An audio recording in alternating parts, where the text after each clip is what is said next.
Hi, I'm Bill Doherty, and I want to welcome the viewers to another edition of Bill's Bullpen. Bill's Bullpen is a program that's intended to give folks some idea of things that are going on here in Bourne and also in the region. With me today, I have Peter Congleton, who is the Development Director for something called the Mass Military Support Foundation, Inc., and I think you told me that you'd prefer to have just called the military support. If it's easier for you, Bill.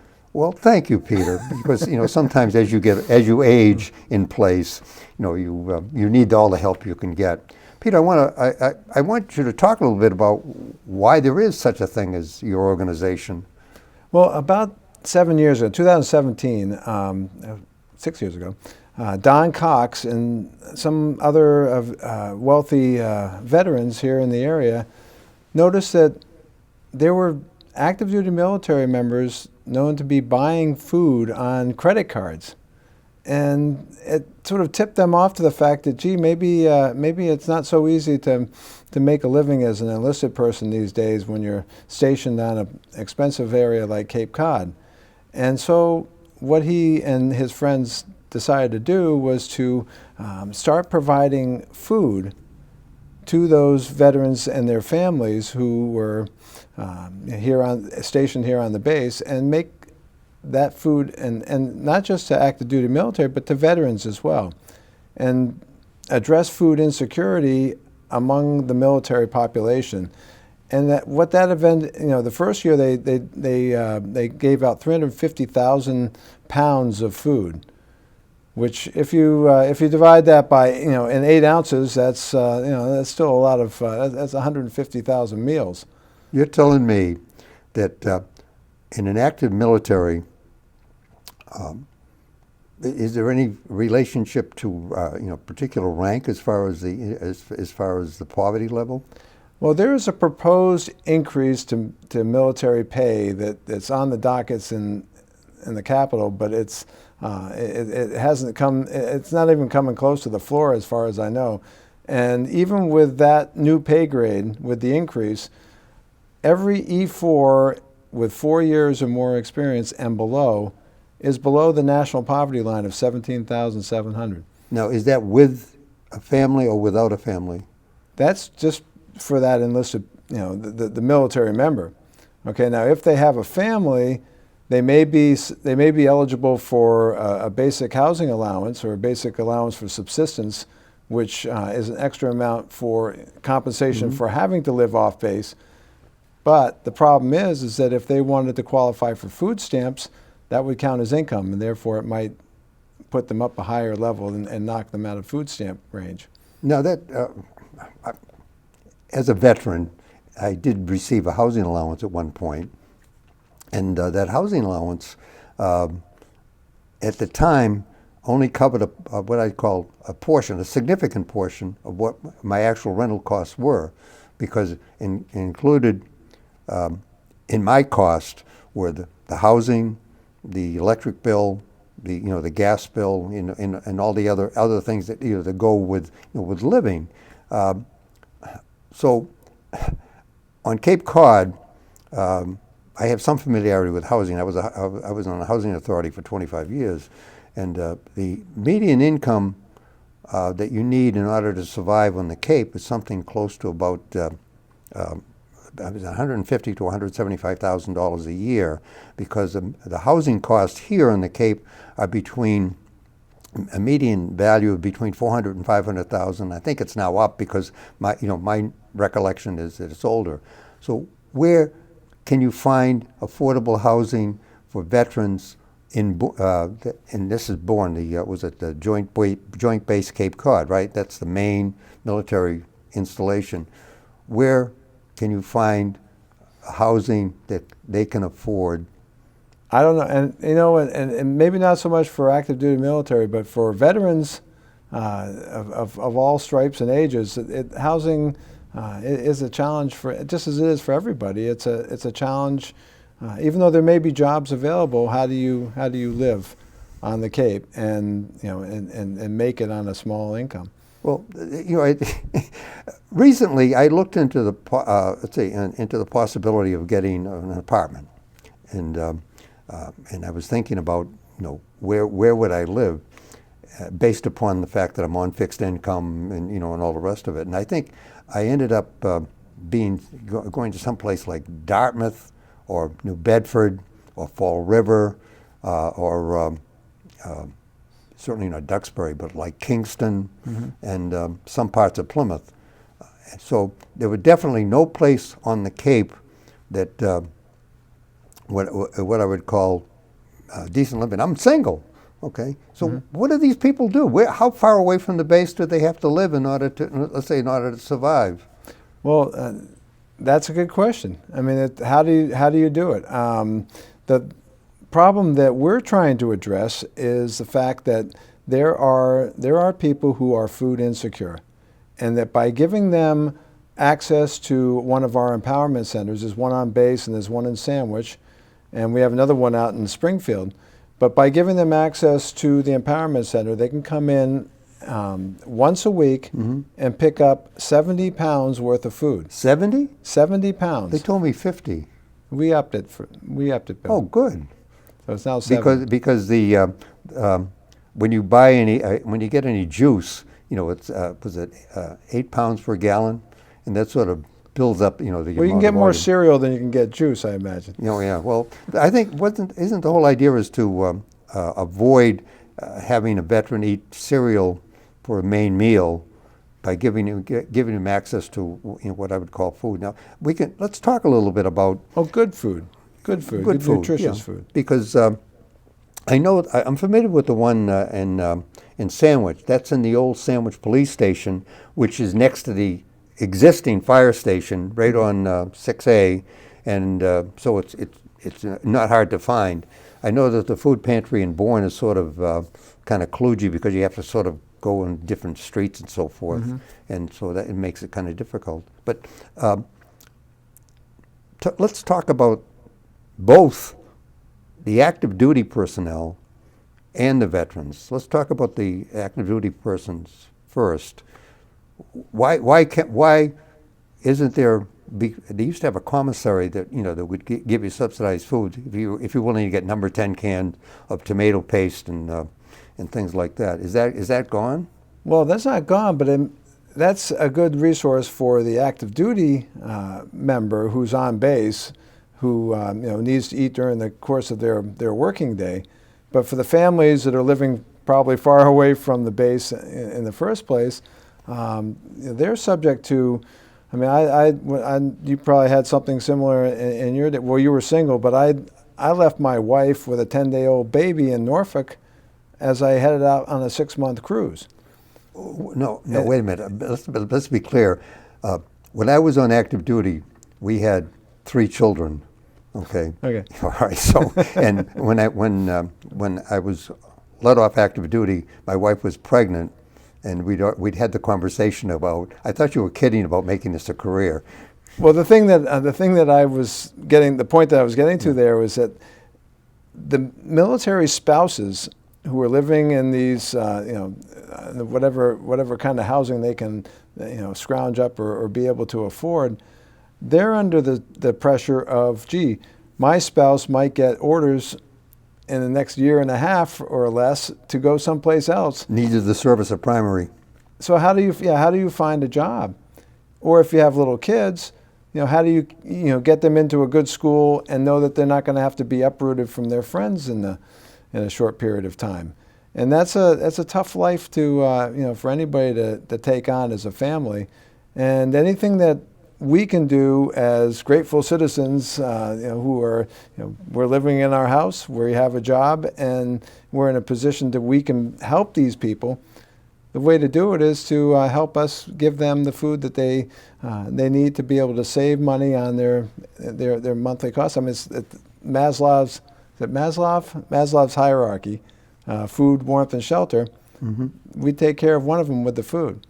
Yeah, you don't get to intellectual activities until you have a full belly. I think we know about that. And when you live when you're food insecure and you live on a low food budget, you eat junk, and you don't get as good nutrition, and therefore it's a vicious spiral. When I was a consolidated mess officer, 717 meals a day, 7 days a week, 24 hours, and service on that.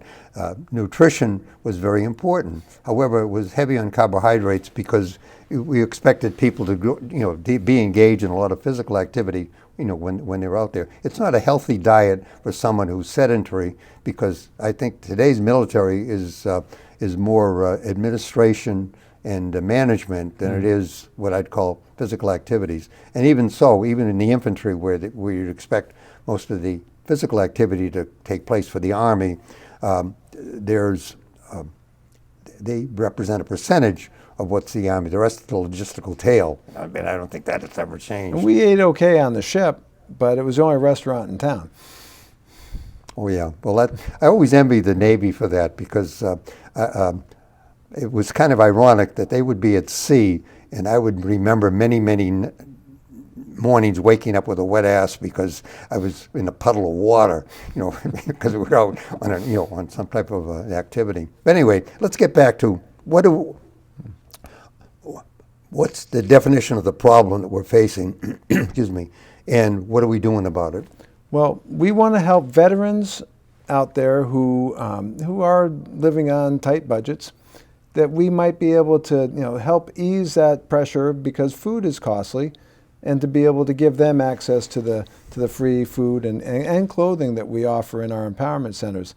And we use as a point of contact for other services that we can offer as well. Now, I make a point, because since I've been in the Empowerment Center in Sandwich, that it's not just gently used clothing. There are baby diapers there. There are diapers that we have and children's clothes. And we have thousands of volunteers out there, and we can refer them to lawyers. We can refer them to to other professionals and get them the help that they need. VA consulting, that kind of thing. The VA consulting is very important, because I don't think people realize what a great resource that is. And I know that from direct contact is that we have a wonderful infrastructure of people that are helping veterans. As a matter of fact, I was wondering about whether there's a competitive nature, because I can identify several fraternal groups that have some mission with regard to supporting veterans and are active in it, and also veterans organizations that are active in it. But I would mention that if a veteran is trying to access benefits, that he needs to have a veteran service officer do it, because the veterans have a statute that does not allow someone who is not certified by them, to help people fill out their forms and so forth. So that's very important. Well, that is true, but sometimes all a veteran needs is for someone like two people like you and me talking and saying, "Hey, did you know that you can get this at the VA? Did you know that they'll take care of this, that, or the other thing that is puzzling you, and this is how you do it?" And then you go to your VSO and you get them to set you up. Well, it recently came to my attention that the VA offers hearing tests and also hearing aids, to veterans. And it's something that I didn't. It's not for service and connected, hearing issues. If you're in the VA system, you actually have access to that, and it's a very important benefit, because a lot of us, as we reach as we age in place, our hearing tends to deteriorate. And ironically, the first job I had in the military was working on developmental ear protection, because at the laboratory that I was assigned to, we had a contract with the Medical Service Corps where we were developing the ear protection for people because of the large amount of claims for service-incurred ear damage.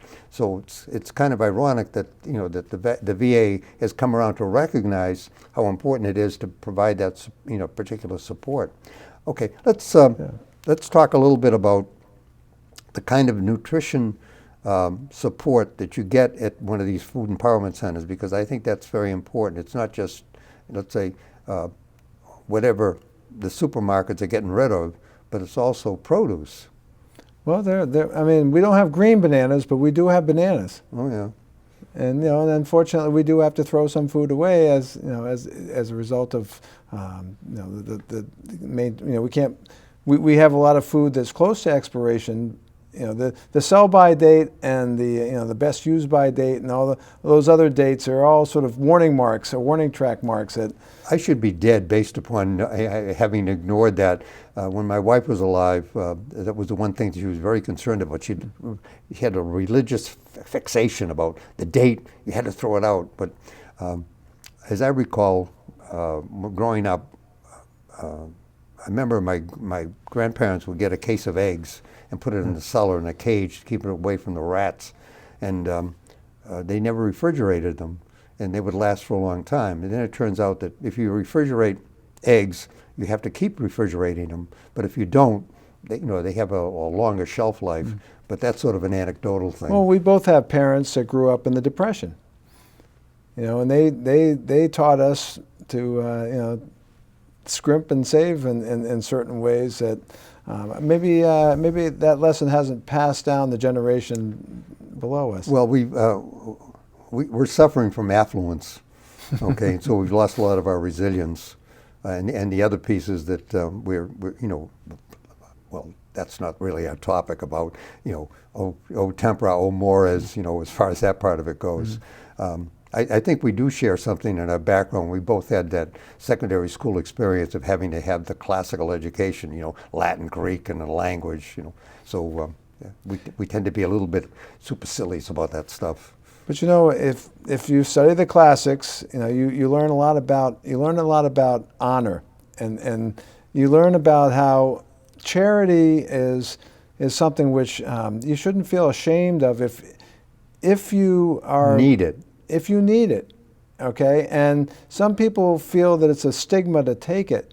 But if you, I think it was Nelson Mandela who said that it's not about charity, it's about justice.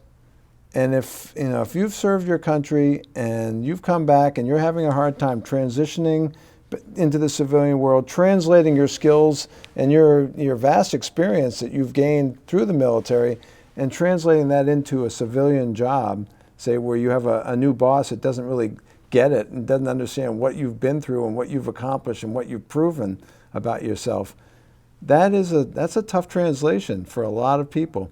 And the more that we can help those people get through that transition process by giving them access to good, free food and other services, then that's a real helping hand. And that's justice more than it is charity. Well, it's.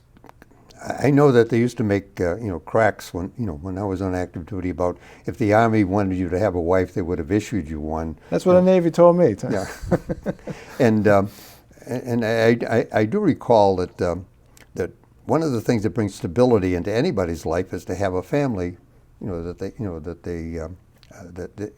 they are a part of, and when you're starting your family, you'd like to think that if you're choosing a career that is in service, that there be some recognition that you have to support that idea, that you don't want what I'd call people who are unattached or not have a significant connection to the community to be part of the service organization that's supporting what I'd call the political will of your country. So there's that. So I guess it's the choice that we have to make. So what are the things that we can do to support the kinds of things that you're trying to accomplish? Because I think that food insecurity is only one of them. Housing is certainly another one, and the third one would be transportation. Well, we're just beginning a new program that's emergency housing for veterans. And what we want to do is we want to be proactive instead of waiting until someone's homeless and then standing out there with a cardboard sign, try to tidy things up and get them back into housing and into a job.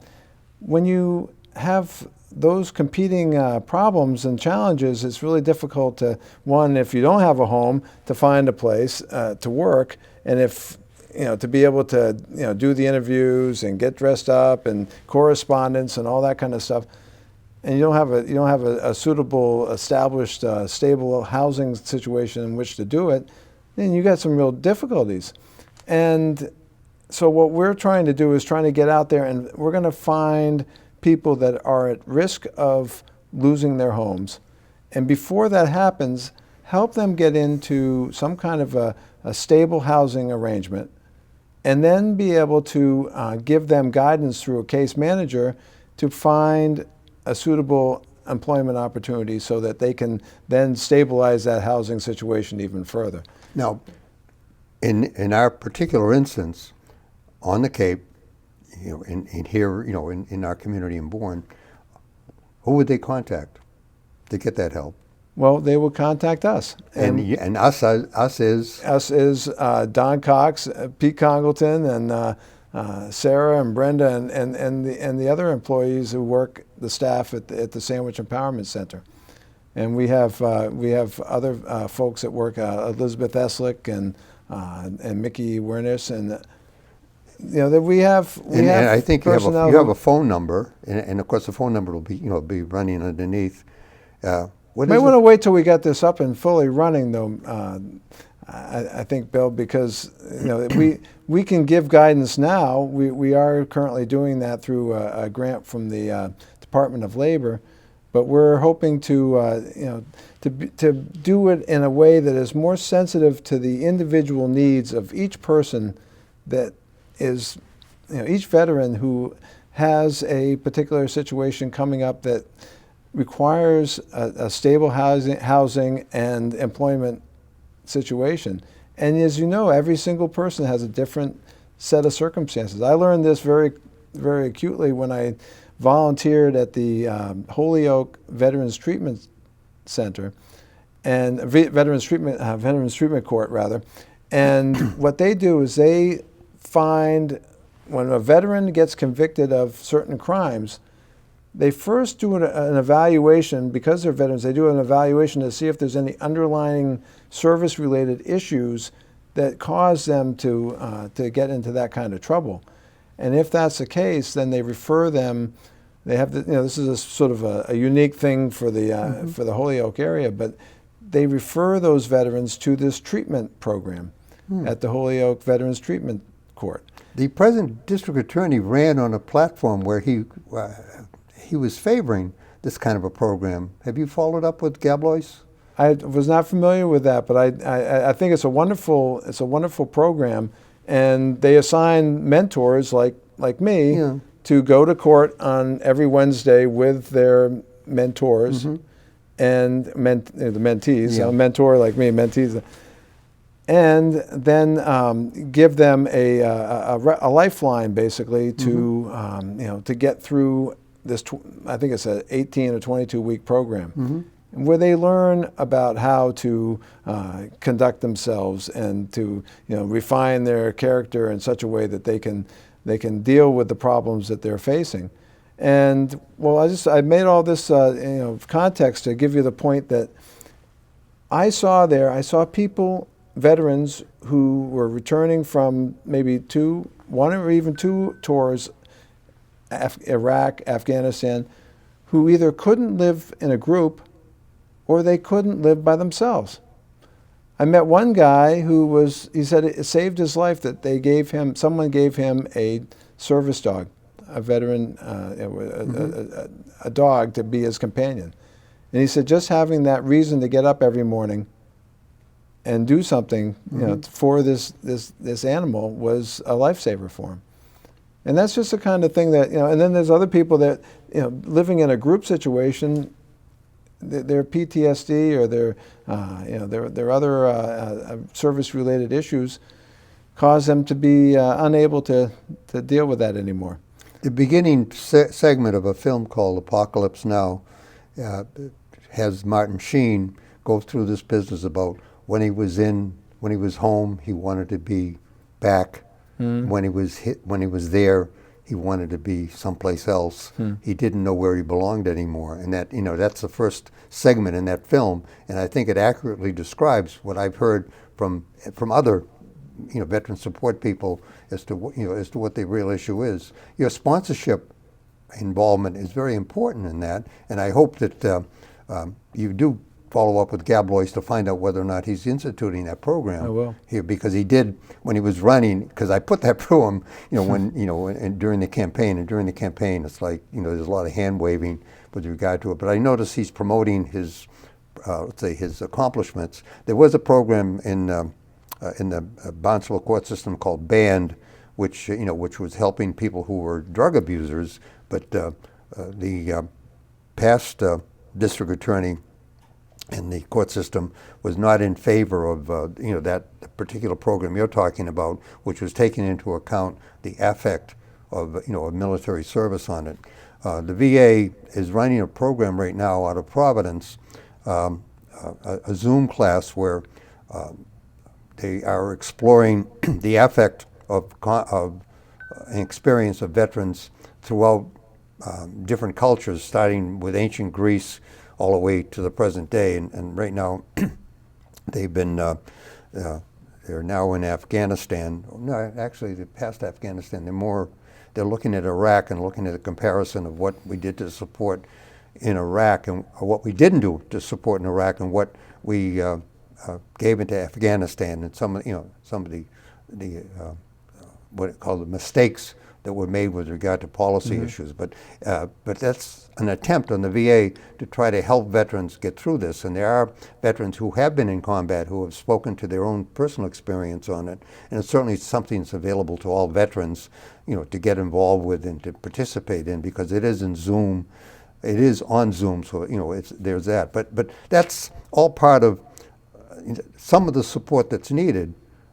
None of us will really understand why we don't talk more about it before we get engaged, and why we've been so reluctant or so resistant to having exit strategies. And that is the basic problem is, you mentioned before about different veterans organizations.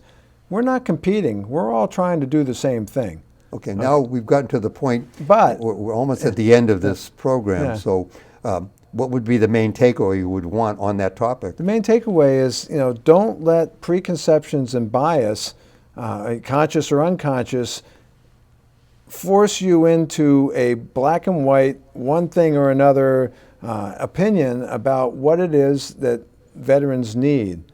But what they do need in an overall general sense is they need to be understood for the challenges and the sacrifices that they have made through personal hardship, like the active duty military members are going through now.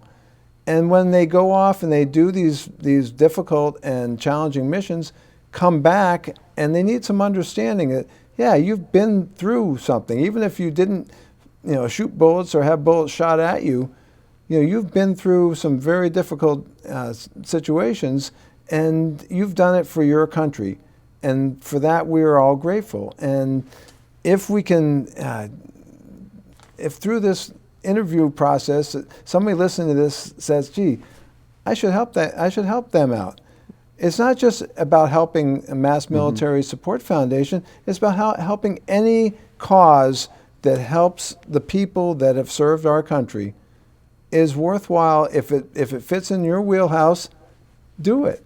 Okay, and with we've come to the end of the program. And Peter, I want to thank you for coming, because I think we've opened up a lot of, let's say, issues that people should be considering. Because after all, 40% of the force leaves from a neighborhood, and it's not like when I was on active duty, you leave from a base, and when you come back, everybody knows what was going on. So with that, I want to thank Peter Congleton, who is the development director for the Mass Military Support Foundation, for coming and talking. And I want to thank the viewers for spending some time with us to find out more about real problems that veterans are facing, not on the battlefield, but here at home. So thank you very much. You've been watching a program that's a production of Born TV.